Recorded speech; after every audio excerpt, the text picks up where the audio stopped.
Hi, my name is Pamela Coons, Associate Professor of Medicine in the Division of Oncology at Yale School of Medicine and Yale Cancer Center. I'm excited to announce ASCO's new open access journal, JCO Oncology Advances. As the inaugural editor-in-chief, I hope to support JCO Oncology Advances to become the premier platform to bridge the gap between accessible scientific research and clinical care. Stay tuned for more information, including new article types, at ascopubs.org/JCO Oncology Advances. We look forward to seeing your submissions in spring of 2024. The purpose of this podcast is to educate and to inform.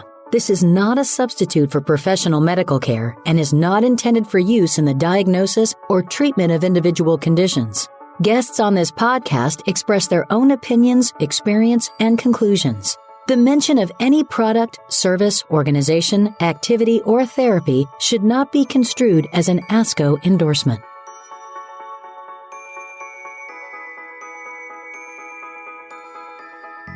Welcome to JCO's Cancer Stories, the Art of Oncology, brought to you by the ASCO Podcast Network, a collection of 9 programs covering a range of educational and scientific content and offering enriching insight into the world of cancer care. You can find all of the shows, including this one, at podcast.asco.org. Hi, and welcome to Cancer Stories. I'm Dr. Daniel Hayes. I'm a medical oncologist, and I'm also a researcher at the University of Michigan Rogel Cancer Center, and I'm the past president of the American Society of Clinical Oncology. I am truly privileged to be your host for a series of podcast interviews with the founders of our field. Over the last 40 years, I've really been fortunate. I've been trained, mentored, and I've been inspired by many of these pioneers. It's my hope that through these conversations, we can all be equally inspired and gain an appreciation of the courage and the vision and, frankly, the scientific understanding that led these men and women to establish the field of clinical cancer care over the last 70 years. I hope that by understanding how we got to the present and what we now consider normal in oncology, we can also imagine and work together towards a better future for our patients and their families during and after cancer treatment. Today, I'm pleased to have as my guest on this podcast, Dr. Franco Muggia. He's generally considered one of the pioneers of new drug development in oncology, going all the way back to the 1960s. Dr. Muggia is currently a professor of medicine and co-chair of the GYN Cancer Working Group at NYU and a member of their breast cancer program. He was born in Turin, Italy before the war, but when he was about 3 years old, his family fled to Ecuador to escape Mussolini's fascism. After growing up there at the age of 18, he moved to the United States in Danbury, Connecticut to finish high school, and then he received his undergraduate degree in biophysics from Yale in 1957. In 1964, he became a U.S. citizen, but he's remained true to his roots and has been very involved in both U.S.-Italian cancer collaborations and mentorship, and also with South America for decades.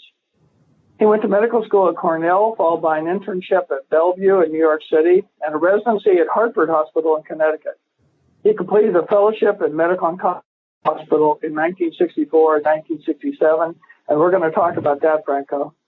And since he's had a number of important academic positions at Einstein, the NCI, the University of Southern California, and New York University on 2 different occasions, and that's where he still practices. He's been involved in the development of clinical trials of hundreds of new drugs through the years, perhaps most notably cisplatin. In regards to ASCO, he served on our Cancer Education Committee and on the editorial board of JCO. In fact, I understand you were the first editor of the Spanish edition of JCO. Thanks you. Correct. And perhaps more importantly, he's been a direct and an indirect mentor of hundreds of medical oncologists through the decades at the many institutions he's served, including myself, frankly, through my association with his good friend, George Canellis. Dr. Muggia, welcome to our program. Thank you very much, Dan. And I would just say a comment on the citizenship. Once I became a citizen, I actually became eligible for the draft. And that was a main reason why I ended up at the National Cancer Institute. So it had it was a great effect on my career that I I actually volunteered for the Public Health Service in 1969 because Lyndon Johnson changed the rules for physicians. And if you hadn't served, you had to serve up to age 35. So I decided I should join, not head to Vietnam like the rest of my classmates, like many of my classmates from Cornell. And it really was a career change for me. Actually, that's a recurring theme in my podcast series because I'm interviewing several people who are at the NCI in the mid to late 60s and the early 70s. And sort of pejoratively, but actually not. You all became known, as you've put in some of the things you've written, as the Yellow Berets. Right. But in fact, it really, I think, fundamentally changed the NIH in general and especially the NCI. We'll talk about that more later. I know your father was a pediatrician. Leaving Europe in the 1930s must have been extraordinarily painful for him and your family. Can you tell us more about that and getting to Ecuador? Well, he never joined the fascist party. In fact, he was best friends with the socialists that remained at that time. Mussolini was brutal. Well, he wanted everybody to become a fascist, and anybody who served at the university lost their jobs. He was in a bit of hot water as well. So that plus the racial laws, which made Jews not be citizens, led to a big decision in the family. It was a phone call whether we wanted to join an enterprise, whether he wanted to join an enterprise in Quito, Ecuador, in a pharmaceutical company. And my mother said, I don't know where the place is, but let's go. So that's how it happened. Well, so in a matter of few weeks, we were gone. I was 3 years old. So how did you end up getting to Connecticut for high school? Well, that was the American School of Quito, which I was a founding member in kindergarten. There was this person who became Ecuadorian, who was actually born in New York because his father was a consul here in the early 1900s. Galo Plaza Lazo, he decided, hey, we need a school, a private school that non-religious, that competes with the German school that's there. We're going to call it the American School of Quito.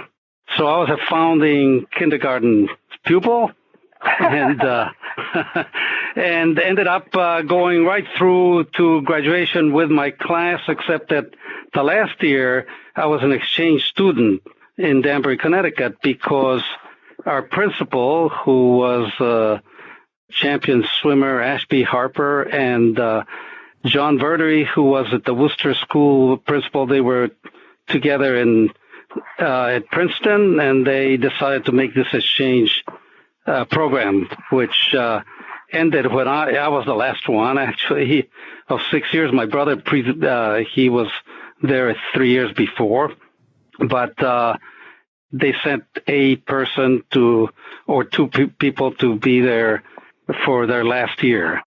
And then I know you went on to Yale to study biophysics. I'm always fascinated by why people end up making decisions. So you were a biophysics major. Why did you go into medicine? Was it your father or? Well, my father and my two grandfathers were physicians, actually. So my brother was already, he preceded me at the Worcester School, and then he went to Harvard College. I decided to go with it was a small class. We had 16 people. 4 of us went to Yale, so I decided to join the group that went to Yale. And my father thought that I should go into the sciences, but not medicine. 1 doctor was enough. So I started off, and I was was doing very well in math and physics, and I was friends with a lot of pre-meds, but I didn't want to take any pre-medical usual biochemical courses that were given at the medical school. So I decided to go. They had a biophysics major, and that suited me fine. So I started with that, and then I decided, well, that's good, but let me head to medical school. That's how it happened. So you had no choice. Actually, the really great story, I know you went to Cornell Medical School. Tell us about the lecture by Dr. Karnofsky, which I think has ended up changing oncology. Actually, it was one of the first lectures we had in medical school as freshmen. And we had in our 30th reunion a few years later, I talked about Karnofsky, how he inspired me to think about the clinical matters in cancer and his performance status evaluation. Yeah, I remembered it very well. Nobody else did. I guess it resonated with me, but not with my other, mostly surgeons in my medical school. Well, this is frankly a recurring theme in these podcasts too, which is many of our pioneers hadn't thought about going into cancer. In fact, in those days, it almost didn't exist. And then one person made a light bulb come on. I have the same issue in my own career with Dr. Einhorn. So I think all of us need to keep in mind, you never know what influence you're going to have on a medical student or on a young person. Yes, mentorship is extremely important. Yeah. And going to class, face-to-face meetings are important. I know you've told me some of the stories too, but when you were at Cornell and rotated through Memorial, that you ran into some of the luminaries, Joe Birchnell, Erwin Krakoff, Miriam Isaacs. That's partly mixed with my internship because I did my internship at Bellevue Cornell Division. Yeah. So, and also my clerkship. So, yeah, that's when I took some electives, though, at Memorial as well. What did Miriam Isaacs bring into this one? I think a lot of us know about Miriam Isaacs was head of the metabolism group. Where did you know her from? I just heard her name, yeah. Yeah, she was Parker Van Amy and Marion Isaac ran this physiology. It was called physiology elective. And it was ideal for a third-year student. You learned everything because you saw so many derangements that were concomitant with what was happening with progression of cancer. But they examined all the issues regarding what led to hyperuricemia, hyperkalemia, any electrolyte imbalance. So you really learned a lot. So that almost gets to the birth of translational medicine in many respects. We think this is new. It's not. It goes way back. Right. It goes way back. I know then you went on and finished your residency, and most importantly, you are an alumnus of the Francis Delafield Hospital, and that stirred me. I've heard this hospital reputation my entire career, but I never knew who he was or what it's all about. Tell us about. Well, so the city of New York, they really had very good, outstanding commissioners of health who decided that cancer hospitals were important to take care of the New Yorkers with cancer. And they set up one at Cornell, which was called the James Ewing Hospital, which was right inside Memorial Hospital. So they were, people don't really remember the James Ewing Hospital because it was annexed into Memorial Sloan Kettering. But the one at Columbia was a separate building, and it was Francis Delafield Hospital, and had real luminaries from the Columbia faculty, including Alfred Gellhorn, who was a professor of medicine and very charismatic. It was an outstanding group of individuals.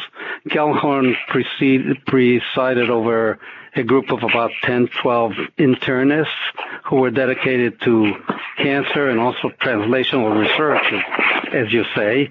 And one of my papers that I wrote during my fellowship was on hypercalcemia of malignancy with Henry Heinemann, who was one of the internists. He devoted all his effort into physiology, so to speak. So it was kind of the segue to what I had at Memorial as a student.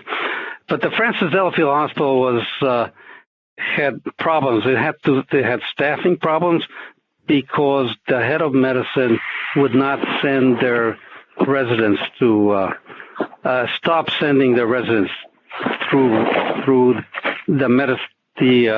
the oncology services. I guess that's what it would be if you're taking care of medical oncology services.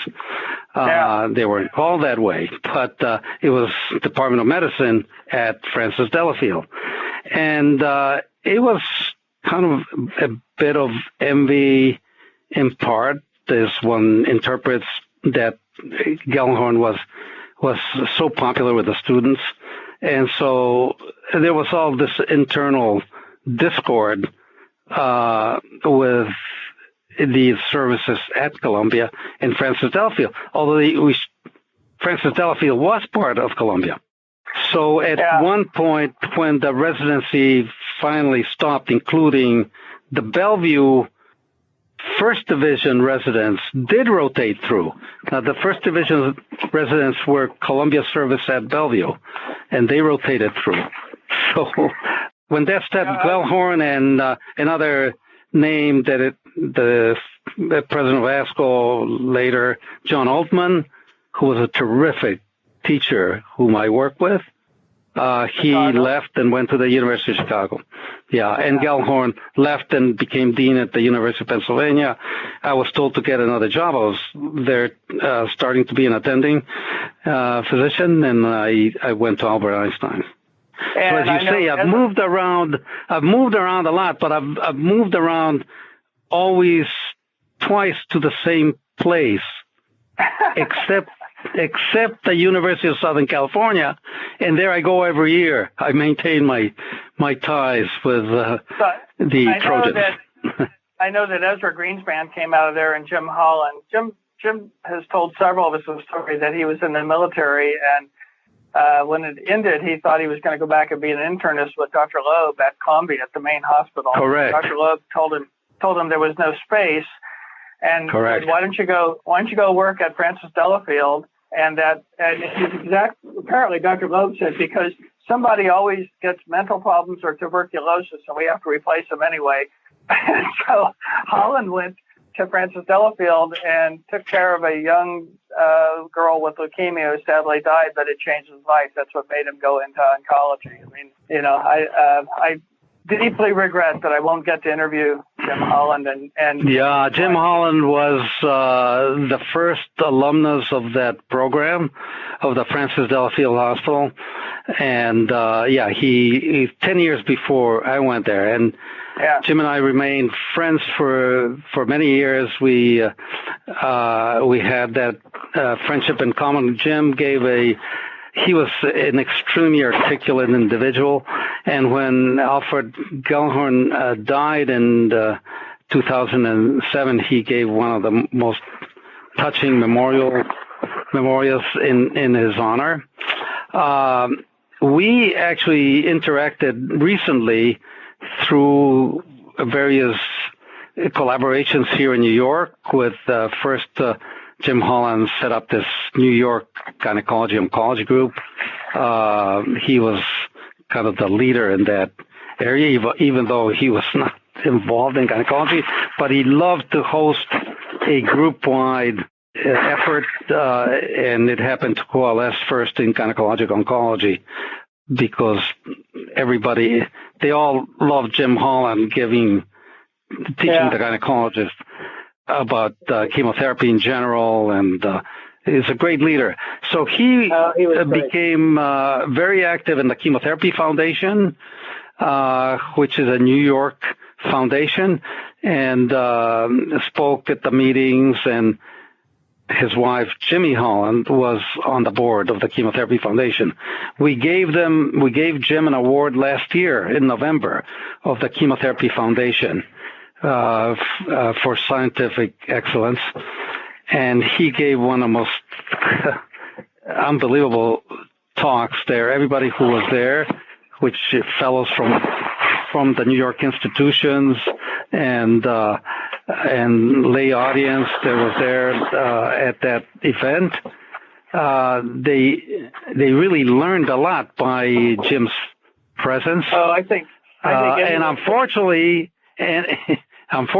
2 months later, Jimmy Holland passed away. Less than 2 months, and of course, Jim passed away in March of 2018. Yeah. We all miss him, and any of us have been to the Chemotherapy Foundation, especially when Dr. Greenspan was running it. I always loved that meeting.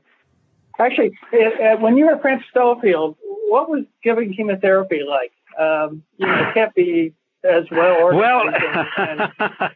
Well, it was organized in the lymphoma service, which John Altman ran.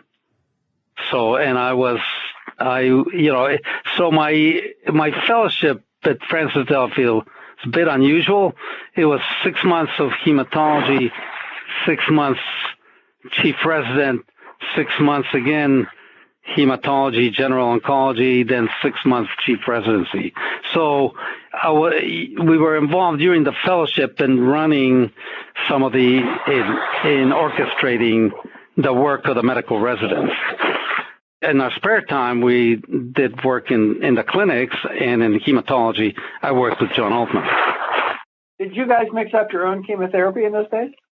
Oh, sure. Yes. Well, that went on when I became attending here at New York University. When I came back from the NCI, we mixed the chemotherapy. So. Yeah, I think our younger colleagues don't know that. Nowadays it's all the pharmacists do it, and the nurses hang it up and start the IVs. And in those days, you guys were on the front lines doing the whole thing, right? Yeah, I mean, we gave vinblastine primarily, but in the clinics there it was vinblastine that we gave, because the other drugs were procarbazine, nitrogen mustard, of course. There is Chuck Martel of Mayo Clinic fame and fluorouracil fame. He said he used to do morning rounds to give fluorouracil, throughout the Mayo Clinic, So, I don't know who mixed the fluorouracil for him. I mean, it came in already mixed, but he used to deliver the drug. Yeah, so. Yeah, life was different then. Actually, I want to change track a little bit, and that is because I know you had a lot to do with the development of cisplatin when you were at CTEP at the NCI. You and I were fortunate enough to get to attend the 40th anniversary of the approval of cisplatin by the FDA. It was held in East Lansing, and that's because Professor Barnett Rosenberg discovered it at Michigan State. Can you give me just some history of that, of what your role was, and why Dr. Rosenberg thought that cisplatin was a good idea in the first place? Well, I mean, it goes to the drug development program, which was one of the major efforts of the chemotherapy program that was the first program that had oncology involved in it. It was mostly leukemia and lymphoma, with Gordon Zubrod being the head, and he's the one who recruited Freireich, and then Carbone, the Vita group, and they were doing the clinical oncology part. The drug development was a very much part of it. And of the drugs that they developed drugs for some of the pharmaceutical industries, because pharmaceutical industries had no trials. They had their own pipeline. Now, their own pipeline had drugs like nitrosoureas, and which didn't go anywhere, and dicarbazine. They were not so robust that related to the screens that they used for drug development, but they also had drugs from academia and from the Department of Agriculture, and from academia they got cisplatin, which was isolated by Barnett Rosenberg at Michigan State, as you heard in that great event that they had the 40th anniversary of its approval. And he was running electrical currents in bacterial cultures, and found that the bacteria were stopped dividing and developing filamentous forms, which were very unusual. And then he thought it was electricity first, but then only platinum electrodes had that property, and he and his co-workers made the right assumption that it was platinum. They isolated cis-diamine dichloropplatinum, which was known from a century before to be an inorganic platinum salt. That drug, when I was first at the NCI, my first tour of duty as a senior investigator, was broadcasted because it had tremendous anti-tumor activity in the screens. And so when there were press releases, like it often happens, lay people call in and they want the drug for their relatives or for themselves. And I remember answering phones and saying, no, we don't have that drug. It hasn't been given to people. But the story in 1972, the phase 1 study was, I attended the AACR where they presented Chuck Perlia from University of Illinois. He did the first study, and it had activity, but it bumped off some kidneys and some hearing. And I said, well, who needs a drug in head and neck cancer or Hodgkin's where you have such terrible toxicities? Well, guess what? I was wrong. First you deal with the cancer, then you deal with the toxicity. But it was Jim Holland, actually Don Higby, who worked with Jim Holland at Roswell Park in the Holland service, who identified remarkable activity in testicular cancer. And that's what carried it. And then Larry Einhorn, of course, carried the ball on that, on the development of cisplatin in testicular cancer. The group of the Royal Marsden showed tremendous activity.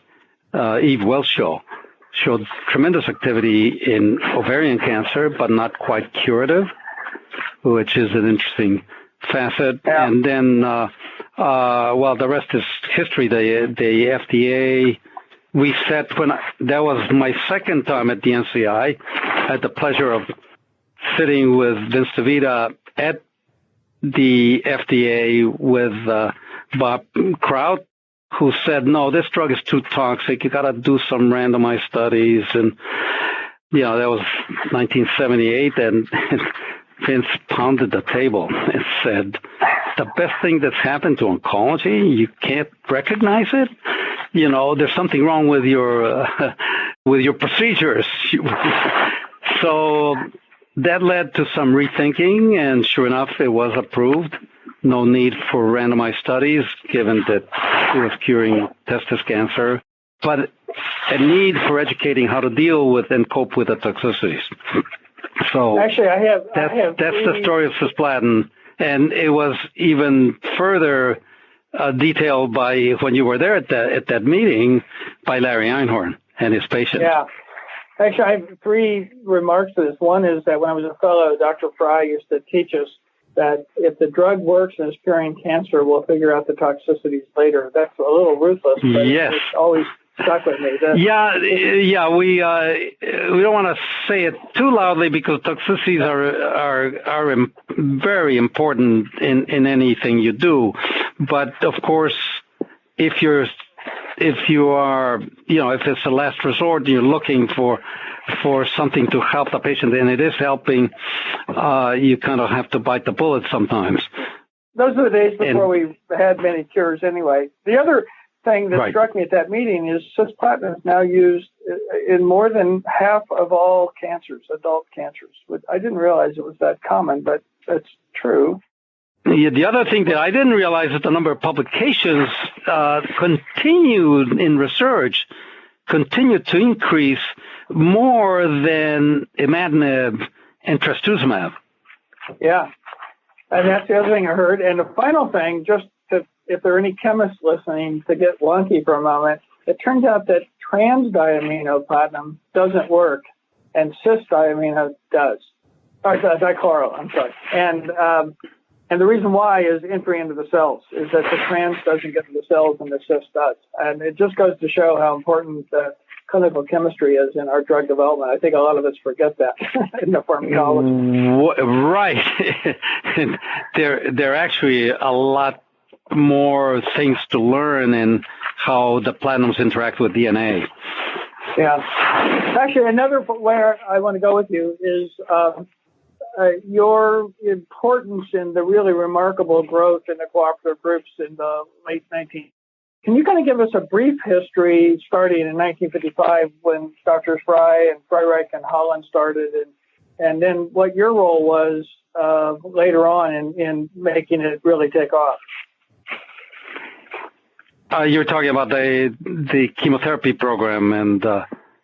Well, weren't you involved with the cooperative groups? With the cooperative groups, yeah. Oh, yeah, they came together. Yes, no, for sure.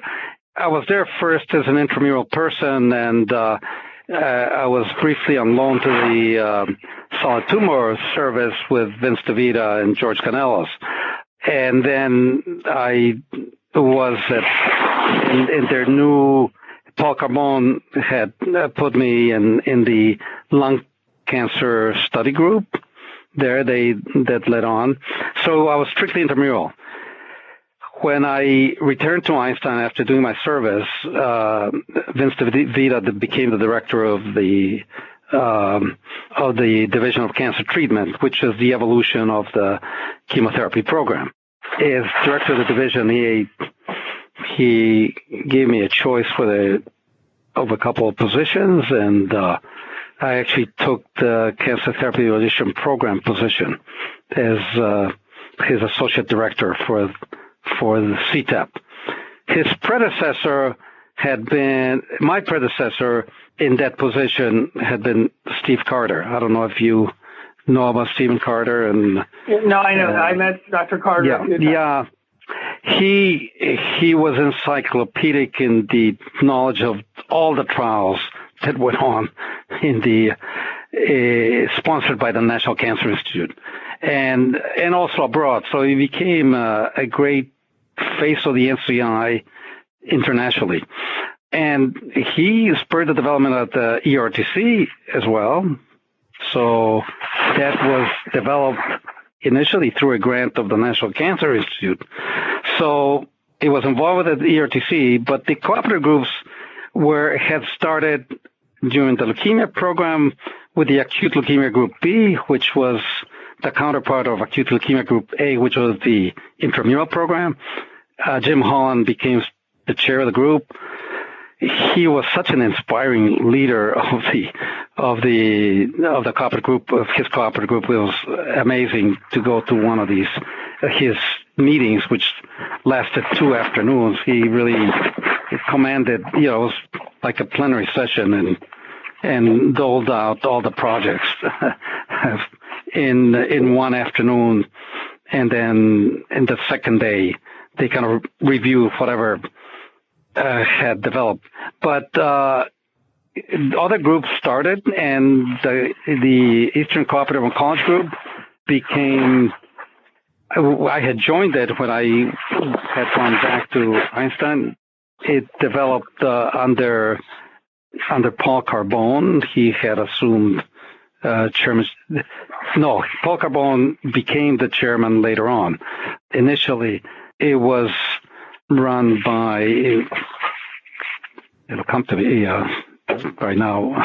I have a lapse on who was the group chair, but it was kind of Boston nurtured, and they were primarily devoted on solid tumors, and they started with making inroads in the solid tumor beyond the acute leukemia. But in GI, for example, where I was in the GI committee, Chuck Martell did a number of studies. He ran those meetings, floated ideas.